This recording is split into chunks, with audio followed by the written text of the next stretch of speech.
డిఎస్సిలో అక్రమాలు జరిగాయని ఆధారాలతో సహా వైఎస్ఆర్సీపీ అధినేత వైఎస్ జగన్మోహన్ రెడ్డి చేసిన ఆరోపణలకు అనంతరం ఆయన చేసిన సవాల్కు చంద్రబాబు అండ్ కో సమాధానం చెప్పలేక సతమతం అవుతున్నారు. డిఎస్సి అక్రమాలపై ముఖ్యంగా స్పోర్ట్స్ కోటాలో పోస్టుల భర్తీపై వైఎస్ జగన్ సంధించిన ప్రశ్నలకి కూటమి నేతలు సైలెంట్ అయిపోయారు. డిఎస్సిపై సమాధానం చెప్పకుండా ఏపీపీఎస్సీ గ్రూప్ 1 రిక్రూట్మెంట్లో అక్రమాలు జరిగాయని వైఎస్ జగన్ పాలనపై బురద చల్లటానికి చంద్రబాబు పడుతున్న పడరాని పాట్లు విమర్శల పాలవుతున్నాయి. డిఎస్సి నిర్వహణ ఎలా జరిగింది, ఏపీపీఎస్సీ రిక్రూట్మెంట్ ఎలా నిర్వహించారు, ఈ రెండింటి గురించి వైఎస్ జగన్ వివరించిన తీరు, చూపించిన సాక్ష్యాలు సాలిడ్ గా ఉంటే వాటిపై చంద్రబాబు లోకేష్ వాదనలు తేలిపోతున్నాయి. ఎప్పట్లాగే చంద్రబాబు మార్కు బుకాయింపు రాజకీయాలపై ప్రముఖ జర్నలిస్ట్ కొమ్మినేని శ్రీనివాసరావు కామెంట్ ఇప్పుడు. ఆంధ్రప్రదేశ్లో విశ్వసనీయతతో కూడిన రాజకీయానికి, బుకాయింపు రాజకీయానికి మధ్య ఉన్న తేడాను గమనించండి. డిఎస్సి అక్రమాలపై సాక్ష్యాధారాలు చూపుతూ మీడియా సమావేశంలో వివరించడమే కాకుండా వైసీపీ హయాంలో ఏపీపీఎస్సీలో అవకతవకలు జరిగాయని ముఖ్యమంత్రి చంద్రబాబు చేసిన ఆరోపణలన్నిటికీ జవాబిచ్చిన తీరు వైఎస్ఆర్ కాంగ్రెస్ అధినేత మాజీ ముఖ్యమంత్రి జగన్ విశ్వసనీయతను పెంచిందని చెప్పాలి. ప్రతిపక్షం లేని అసెంబ్లీలో చంద్రబాబు, మంత్రి లోకేష్లు డిఎస్సిపై సుదీర్ఘ ఉపన్యాసాలిచ్చి విపక్షం ఉన్న శాసన మండలిలో అసలు చర్చకే వెనుకాడడం, దీన్ని కప్పిపుచ్చుకోవడానికి ఏపీపీఎస్సీపై ఆరోపణలు చేసిన వైనంతో వారు ఆత్మరక్షణలో పడినట్లు కనిపిస్తుంది. ఈ వ్యవహారంలో లోకేష్ పరిణితితో వ్యవహరించలేకపోతే చంద్రబాబు మాత్రం దబాయింపు విధానాన్ని అనుసరించారన్న అభిప్రాయం కలుగుతుంది. అన్నిటికీ మించి డిఎస్సి, ఏపీపీఎస్సీలు రెండింటిపైన సిబిఐ విచారణ చేయించాలని జగన్ సవాల్ విసరడంతో చంద్రబాబు, లోకేష్లకు గుక్క దిప్పుకోలేని పరిస్థితి ఏర్పడిందని చెప్పాలి. మామూలుగా అయితే జగన్ మీడియా సమావేశం పూర్తి కాగానే టీడీపీ అధినేతలు దాని కౌంటర్గా వారే మాట్లాడడం కానీ లేదా పార్టీ ఇతర నేతలతో కానీ జవాబు ఇప్పించేవారు. ఈసారి అలా చేసినట్లు కనిపించలేదు. అసెంబ్లీలో వీరిద్దరూ ప్రసంగాలు చేస్తున్నప్పుడు కూటమి ఎమ్మెల్యేలు దాదాపు మౌన ప్రేక్షకుల మాదిరే ఉన్నారనిపించింది. ఎవరూ పెద్దగా ఒక్క ప్రశ్న కూడా వేయకపోవడం, ముఖ్యమంత్రి, మంత్రి చెబుతున్న దానిలో హేతుబద్ధత లేదన్న భావన కలుగుతున్నా వాటిని ఎత్తి చూపలేకపోవడం వారి బలహీనతగా తీసుకోవాలి. టీచర్ల నియామకాలకు సంబంధించి జరిగే డిఎస్సి ప్రక్రియలో ప్రత్యేకించి క్రీడా రిజర్వేషన్ విభాగంలో అక్రమాలు జరిగాయని వైఎస్ఆర్ కాంగ్రెస్ నిర్దిష్ట ఆధారాలతో ఆరోపిస్తోంది. శాసనమండలిలో విపక్ష నేత బొత్స సత్యనారాయణ ఆధ్వర్యంలో వైసీపీ సభ్యులు పోరాటం చేశారు. వెంటనే ఆ అక్రమాలపై చర్చ జరగాలని డిమాండ్ చేశారు. కానీ అధికార టీడీపీ చర్చకు ముందుకు రాలేకపోయింది. పోనీ అసెంబ్లీలో కూడా ఈ అంశం చర్చకు పెట్టకుండా ఉంటే అదో పద్ధతి అనిపించేది. చంద్రబాబు, లోకేష్లు డిఎస్సి అక్రమాలు జరగలేదని చెప్పడానికి చేసిన వాదనలో చాలా లోపాలు కనిపించాయి. జగన్ చేసిన ఆరోపణలు ఒక్కోదానికి క్లారిటీగా సమాధానం ఇవ్వలేకపోయారు. వాటిలో కొన్నింటిని పరిశీలించండి.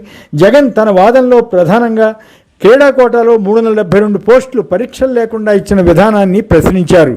ఇందుకోసం 2 జీవోలు ఇచ్చి వారికి ఉద్యోగాలు ఇచ్చేశాక మళ్ళీ ఆ జీవోలను రద్దు చేస్తూ వేరొక జీవో ఇవ్వడం గురించి జగన్ ప్రస్తావించారు. తమకు కావలసిన వారికి ఉద్యోగాలు ఇచ్చి తదుపరి గేట్లు మూసివేశారా అన్నది జగన్ ప్రశ్న. దీనికి చంద్రబాబు లేదా లోకేష్ ఎక్కడా జవాబు ఇచ్చినట్లు కనిపించలేదు.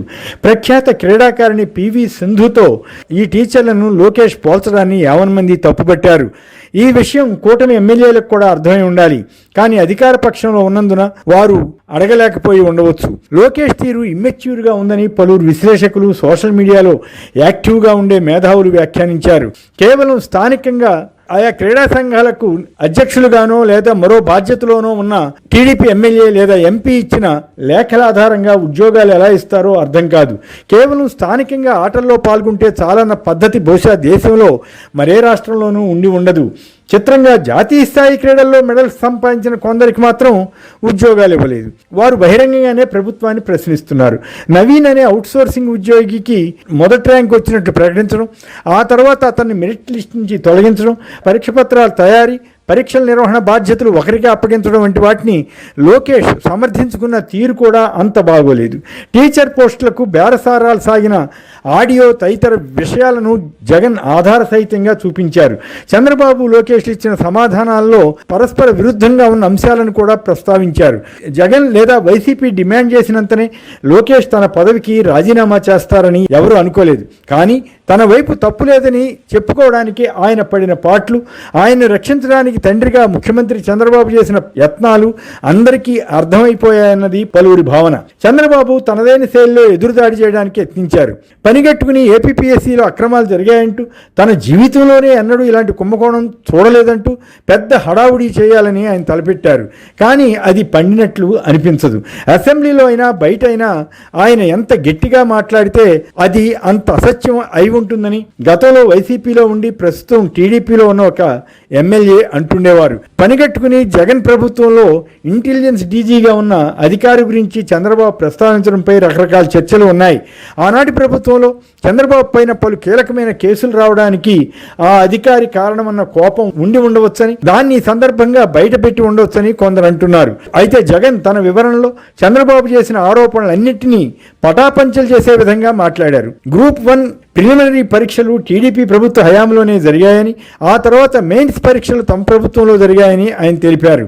హైకోర్టు ఇచ్చిన ఆదేశాల ప్రకారమే మొత్తం ప్రక్రియ సాగిందని ఆయన వివరించారు. అసలు సంబంధం లేని డిజిటల్ వాల్యుయేషన్, హాయిలాండ్ ఇష్యూలను తెరపైకి తెచ్చి వాస్తవాలు మరుగున పరచడానికి ముఖ్యమంత్రి ప్రయత్నించారని జగన్ వ్యాఖ్యానించారు. హైకోర్టు వాటిని తప్పుపట్టలేదన్న సంగతిని గుర్తు చేశారు.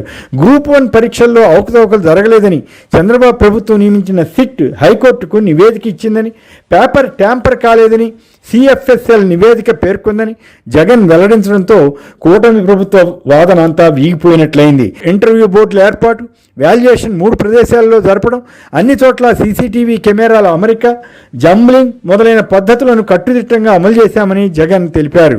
చంద్రబాబు, లోకేష్లు అసెంబ్లీలో ప్రజెంటేషన్ ఇచ్చినప్పుడు వారిలో తమ ప్రభుత్వం తప్పు చేయలేదన్న కాన్ఫిడెన్స్ను చూపించలేకపోయారన్న అభిప్రాయం పలువురిలో ఏర్పడింది.